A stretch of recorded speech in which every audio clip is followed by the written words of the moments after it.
दोस्तों नमस्कार, स्वागत करता हूं आपका इस चैनल इंजीनियर्स स्टडी में। मैं हाजिर हूं आपके सामने एक नए सब्जेक्ट के साथ जिसका नाम है सर्वेइंग। यहां पर मैं आपको आज इंट्रोडक्शन करवाऊंगा, उसके बाद मैं इस सिलेबस को कंटिन्यू करूंगा। अगर आप किसी भी एग्ज़ाम की तैयारी कर रहे हैं, एसएससी जेई या किसी भी एकेडमिक फील्ड में एकेडमिक में अगर आप पढ़ रहे हैं तो आप इस वीडियो को देख सकते हैं। ये आपके लिए बहुत ही हेल्पफुल रहने वाला है। आज यहाँ पर मैं इंट्रोडक्शन आपको बताऊंगा, उसके बाद धीरे धीरे इसी वे में मैं आपको पढ़ाने वाला हूँ।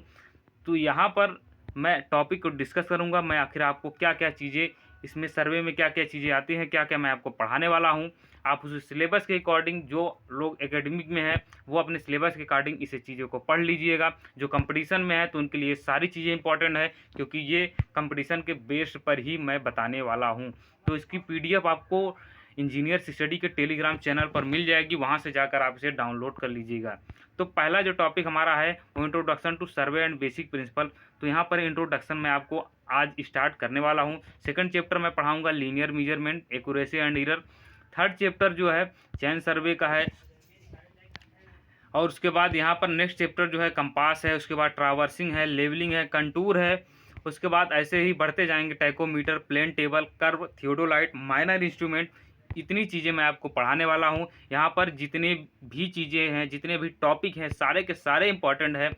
कंपटीशन के पॉइंट ऑफ व्यू से देखें तो सर्वेइंग लगभग 12 से 15 नंबर का आता है एसएससी जेई के अंदर, और भी जैसे जैसे एग्ज़ाम रहता है उसी के अंतर्गत ये लगभग 10% का वेटेज रखता है पूरे ओवरऑल सब्जेक्ट का। तो यहाँ पर काफ़ी इंपॉर्टेंट है, तो इसके बारे में मैं आपको बताऊंगा और अच्छे से एक्सप्लेन भी करूंगा, कोशिश करूंगा मेरी यही रहेगी। तो शुरू करते हैं आज इंट्रोडक्शन टू सर्वे। तो देखिए, अबाउट अर्थ, पहले हमें सर्वे के दौरान पहले हमें अर्थ के बारे में जानना होगा। क्योंकि क्या करते हैं, जो सर्वे करते हैं वो हम पृथ्वी का ही सर्वे करते हैं। यानी हम किसी मतलब प्रॉपर्टी का सर्वे करेंगे, या किसी शहर का सर्वे करेंगे, या किसी सड़क बनाना होगा वहाँ का सर्वे करेंगे। तो इसके लिए हमें पृथ्वी के बारे में जानना जरूरी है। और हमें पता है कि जो हमारी पृथ्वी है वो पूरी तरीके से फ्लैट नहीं है, बल्कि ये कर्व में है, यानी ये गोलाकार है। तो यानी यहाँ पर हर जगह पर आप देखेंगे तो इसका जो है ये कर्व के शेप में है। हमें ये नज़र फ्लैट आती है, लेकिन जब हम जियोडेटिक सर्वे करते हैं, उसके बारे में जियोडेटिक के बारे में आगे बताऊंगा, तो वहाँ पर हमें पता चलता है कि ये जो पृथ्वी जो हम लेते हैं इसे हम कर्व में लेते हैं, हम इसे फ्लैट नहीं लेते हैं। तो सब कुछ डिस्कस करूंगा इस वीडियो में, तो बने रहना। एक वीडियो को लाइक कर कर देना। यहाँ पर जो अबाउट अर्थ, तो पृथ्वी के बारे में सभी को, जैसे कि सभी को पता है कि जो है ये 23.5 डिग्री पर झुकी हुई है, और ये क्या करती है, एंटी क्लॉकवाइज डायरेक्शन में रोटेशन करती है। तभी आप देखते हैं जो सुबह होती है वो पूर्व की तरफ होती है, क्योंकि ये एंटी क्लॉकवाइज डायरेक्शन में घूमती है। तो इसलिए सूर्य पूर्व से निकलता है। ये एक अलग चीज़ है, जियोग्राफी का भी पोर्शन है। पृथ्वी की इस रोटेशन के कारण ही इक्वेटरल तथा पोलर एक्सिस की लंबाइयाँ अलग अलग होती हैं। तो ये इंपॉर्टेंट बात, तो उतना इंपॉर्टेंट नहीं है लेकिन जानना ज़रूरी है, उसके बारे में हम पढ़ रहे हैं। और लेंथ ऑफ पोलर एक्सिस, तो यहाँ पर आप देखेंगे 127 मीटर इतनी पोलर एक्सिस पे इसकी लंबाई है, इसकी लेंथ है। उसके बाद लेंथ ऑफ एक मतलब ध्रुव पे, और उसके बाद ध्रुवों पर, ध्रुवों से ध्रुवों की जो लंबाई है। उसके बाद ये समझ लीजिए पृथ्वी हमारी है ऐसे, अगर हम इसको अगर इसको ऐसे ऐसे दो टुकड़ों में बांटे तो ये वाली लंबाई और ये वाली लंबाई, दोनों लंबाइयाँ दी हुई है। तो ये उसके बारे में इतना इंपॉर्टेंट नहीं है। तो यहाँ पर इम्पॉर्टेंट ये है आपका 6371, बहुत ज़रूरत इसकी आगे पढ़ने वाली है। 6371 ये पृथ्वी का रेडियस है, तो इसे आप याद रख लीजिएगा, इसी की ज़रूरत पड़ेगी और कुछ नहीं। पृथ्वी का आकार पूछ लेता है, तो पृथ्वी का आकार जो है ये चपटे अंडा आकार का है। तो इसे मतलब स्फेयर के आकार का है, इसे आकार में भी जाना जाता है, और इसे जियोडेटिक के नाम से भी जाना जाता है। तो फंडामेंटल एक्सिस जो है हमारी है vertical axis, plum Bob axis. Plum Bob का मतलब होता है, अगर कोई ये हमारी मान लीजिए कोई फ्लैट सरफेस है, यहाँ पर प्लम बॉब एक्सिस का मतलब होता है साहुल द्वारा जो चीज़ हम दर्शाते हैं। ये देखिए, मान लीजिए हमने दर्शाई, अगर पृथ्वी फ्लैट है तो ये एक दूसरे को कभी कट नहीं करेंगी। लेकिन अगर मान लीजिए ये सरफेस हमारा ऐसे है, इस तरीके से है, तो यहाँ पर देखेंगे अगर हम यहाँ पर दर्शाएंगे, प्लम बॉब लगा देंगे, तो ये कहीं ना कहीं एक दूसरे को पृथ्वी के किसी न किसी पॉइंट पर जाकर इंटरसेप्ट करेंगी या कट करेंगी। तो यही चीज़ है, यहाँ पर वर्टिकल एक्सिस के बारे में बताऊंगा, और यहाँ पर जो है हॉरिजॉन्टल एक्सिस, ये सब कुछ मैं बताऊंगा। तो अर्थ सरफेस के किसी बिंदु पर प्लम बॉब यानी साहुल द्वारा दर्शाई गई एक्सिस को प्लम्ब एक्सिस या वर्टिकल एक्सिस कहते हैं, क्योंकि साहुल तो हमें पता है जहाँ लटकाएंगे वो सीधा एकदम वर्टिकल एक्सिस को ही दर्शाता है। प्लेन सर्वे में दो अलग अलग स्थानों पर खींची गई वर्टिकल एक्सिस एक दूसरे के समांतर होती है, जबकि जियोडेटिक सर्वे में दो स्थानों पर खींची गई वर्टिकल एक्सिस पृथ्वी के केंद्र पर प्रतिच्छेदित करती है। ये मैंने बताया था, वही चीज़ देखिए मैंने यहाँ पर बनाया हुआ है। ये देखिए, अगर सरफेस प्लेन है तो यहाँ पर ये एक दूसरे को कभी इंटरसेप्ट नहीं करेंगी, यानी ये सीधा सीधा रहेंगी, ये दूसरे को कभी नहीं काटेंगी। लेकिन अगर सर्कुलर अगर हमने इसे माना है तो यहाँ जियोडेटिक सर्वे होगा और पृथ्वी हमारी वास्तव में ऐसी है, तो इस तरीके से ये कहीं ना कहीं किसी न किसी पॉइंट पर ये जाकर कट करने वाली हैं। हॉरिजॉन्टल एक्सिस क्या होती है? अर्थ सरफेस के किसी बिंदु पर खींची गई स्पर्शी हॉरिजॉन्टल एक्सिस को प्रदर्शित करती है, वर्टिकल एक्सिस के परपेंडिकुलर होती है। यानी हम आपको बताएं पृथ्वी हमारी ऐसी है, मैं फिगर के द्वारा समझाऊंगा, आप अच्छे समझ जाएंगे। अगर हम यहाँ स्पर्शी खींचें, यहाँ स्पर्शी खींचे, कहीं पर भी खींचे, तो ये जो मतलब एक्सिस होगी, यानी जो हम ये खींच रहे हैं, ये क्या मतलब दिखा रहा है? ये दिखा रहा है कि ये जो सरफेस है ये हॉरिजॉन्टल सरफेस है। यानी स्पर्शी हम खींच रहे हैं तो केवल ये बता रहा है कि जो है ये मतलब हमारा जो है हॉरिजॉन्टल एक्सिस है। अगर इसके हम परपेंडिकुलर सीधा ये लाइन खींचे तो ये वर्टिकल एक्सिस होगी। जाहिर सी बात है भाई, ये लाइन जो होगी इसके वर्टिकल लाइन को ये परपेंडिकुलर होगी, वर्टिकल लाइन जो होगी इसके परपेंडिकुलर होने वाली है। अर्थ सरफेस के अलग अलग बिंदुओं पर खींची गई हॉरिजॉन्टल एक्सिस एक दूसरे को जिस बिंदु पर इंटरसेप्ट करती है उसे इंटरसेप्टिंग पॉइंट कहते हैं। अब जैसे यही है कि पृथ्वी है, पृथ्वी की जिस पॉइंट पर ये दोनों इंटरसेप्ट कर रहे हैं, जहाँ पर इन दोनों का मिलन हो रहा है, उसे हम मतलब उस पॉइंट को हम इंटरसेप्टिंग पॉइंट कहते हैं, यानी उसे हम कटान बिंदु भी बोल सकते हैं।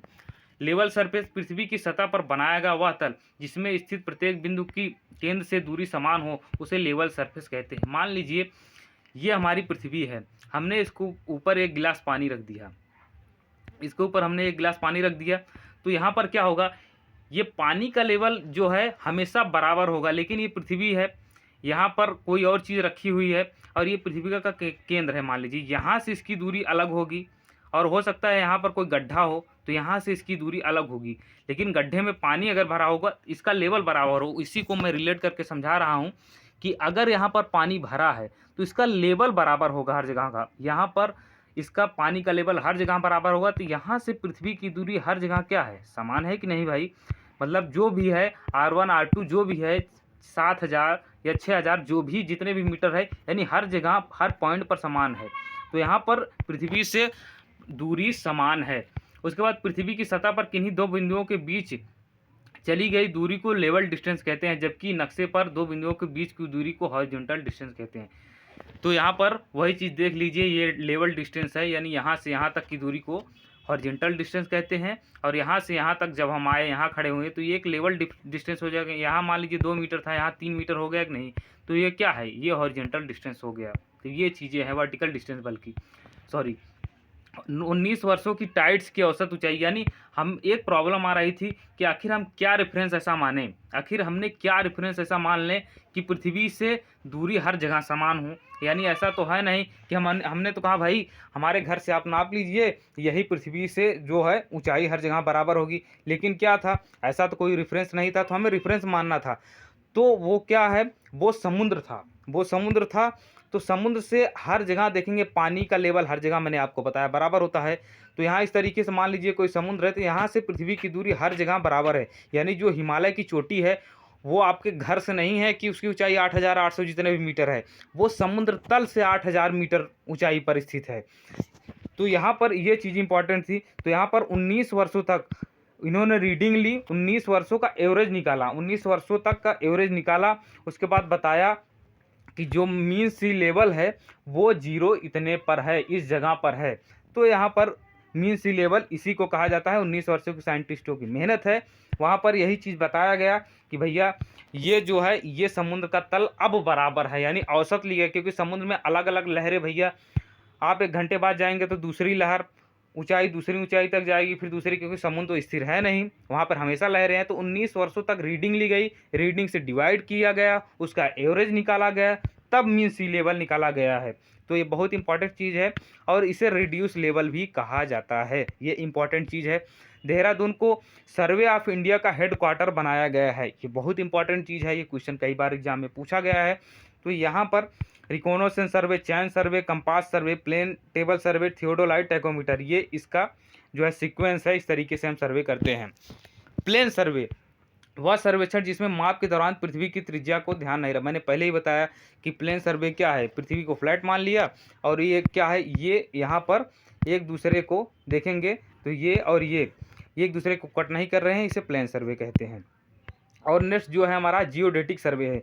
जियोडेटिक क्या क्या होता है दोस्तों, यहाँ पर जब हम पृथ्वी की त्रिज्या को कंसीडर करते हैं, यानी ये जब प्लम बॉब एक दूसरे को कहीं कट करते हैं तब हम इसे जियोडेटिक सर्वे कहते हैं। इसमें सर्वेक्षण के दौरान पृथ्वी की त्रिज्या को गणना में लिया जाता है, लेकिन वहाँ पर नहीं लिया गया था, ये इंपॉर्टेंट चीज़ है, ध्यान रखिएगा, ये एग्जाम में कई बार पूछा है। फॉर लीनियर मेजरमेंट आज सरफेस पर किन्हीं दो बिंदुओं को मिलाने वाली रेखा की आर्च यदि 12 किलोमीटर हो तो इन बिंदुओं को सीधी रेखा से मिलाने पर, मतलब ये देखिए यहाँ पर मैं आपको बात करूँ, ये पृथ्वी है, पृथ्वी है, तो ये पृथ्वी को हमने मान लीजिए कट कर दिया, हमने कट करके निकाला, पृथ्वी के किसी सरफेस को कट करके निकाला, तो यहाँ पर जो ये ट्रायंगल बनने वाला है, ये देखिए इस तरीके से कुछ एक ट्रायंगल बनेगा, तो ये 180 डिग्री नहीं बनने वाला है। ये एक चीज़ मैं आपको एक्स्ट्रा चीज़ें बता रहा हूँ, ये आगे आपके काम देगी। तो ये 180 डिग्री नहीं बनने वाला, ये 180 डिग्री एक सेकंड के बराबर बनता है, और ये एक सेकंड जो है आपका वो 195 वर्ग किलोमीटर के बराबर होता है। ये आगे की चीज़ें हैं, मैं आपको यहाँ पर समझा रहा हूँ ताकि आपको दिक्कत ना हो। और ये लीनियर मेजरमेंट के लिए यहाँ पर बताया गया है कि 1 सेंटीमीटर बराबर, यहाँ पर जो इसके क्रोड की लंबाई है, जीवा की लंबाई अगर हम लें तो 12 किलोमीटर के बराबर होती है। तो ये भी पूछ लेता है कि 10 सेंटीमीटर बराबर, 10 mm बराबर या 1 सेंटीमीटर बराबर कितने किलोमीटर होता है, तो 12 आपको याद रखना है।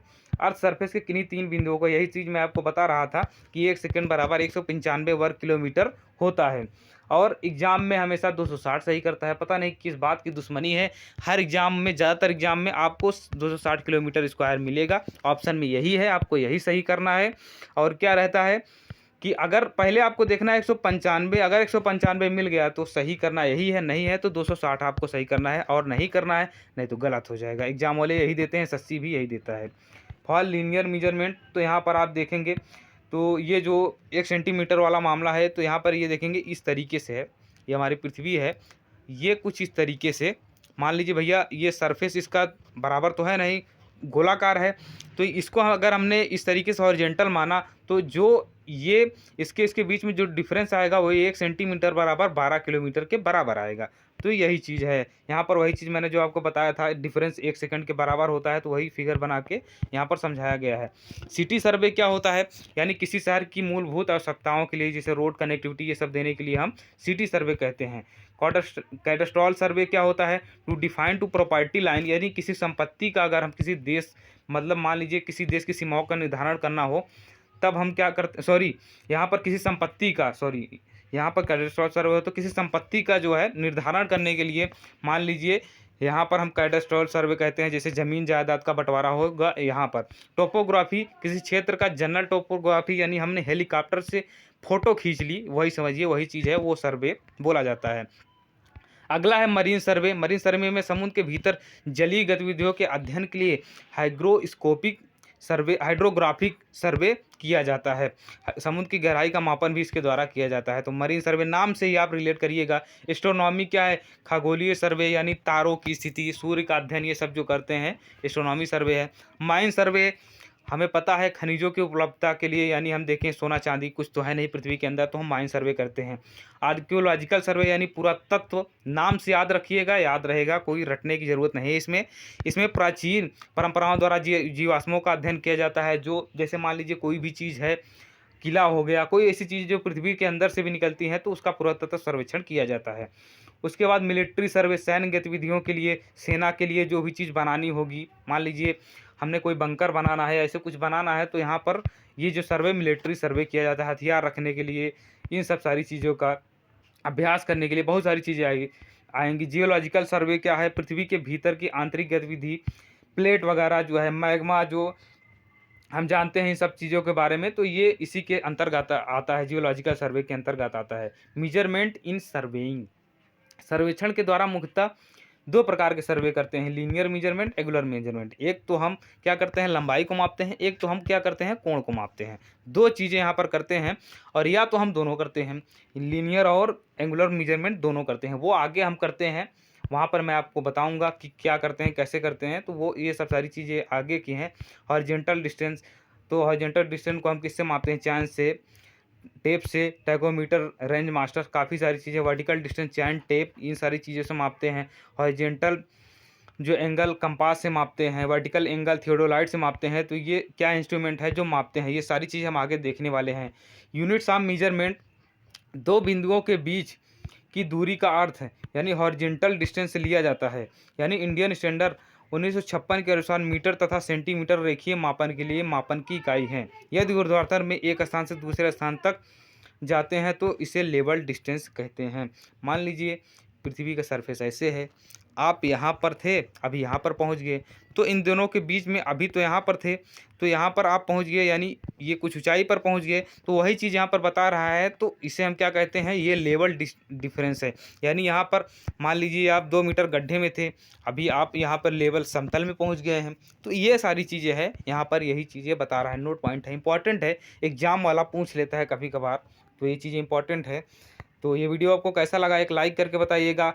आपके कमेंट डिपेंड करेंगे कि नेक्स्ट पार्ट इसका मैं इसे कंटिन्यू रखूं या ना रखूं, ये डिपेंड करेगा आपके ऊपर। अगर आप कंपटीशन की तैयारी कर रहे हैं तो आप कमेंट कर दीजिएगा, यस हम एसएससी की तैयारी कर रहे हैं। अगर आप एकेडमिक में हैं तो आप कमेंट कर दीजिएगा, हाँ सर हम एकेडमिक में हैं। तो ये वीडियो आप एक लाइक करके बताइएगा। Okay, thank you.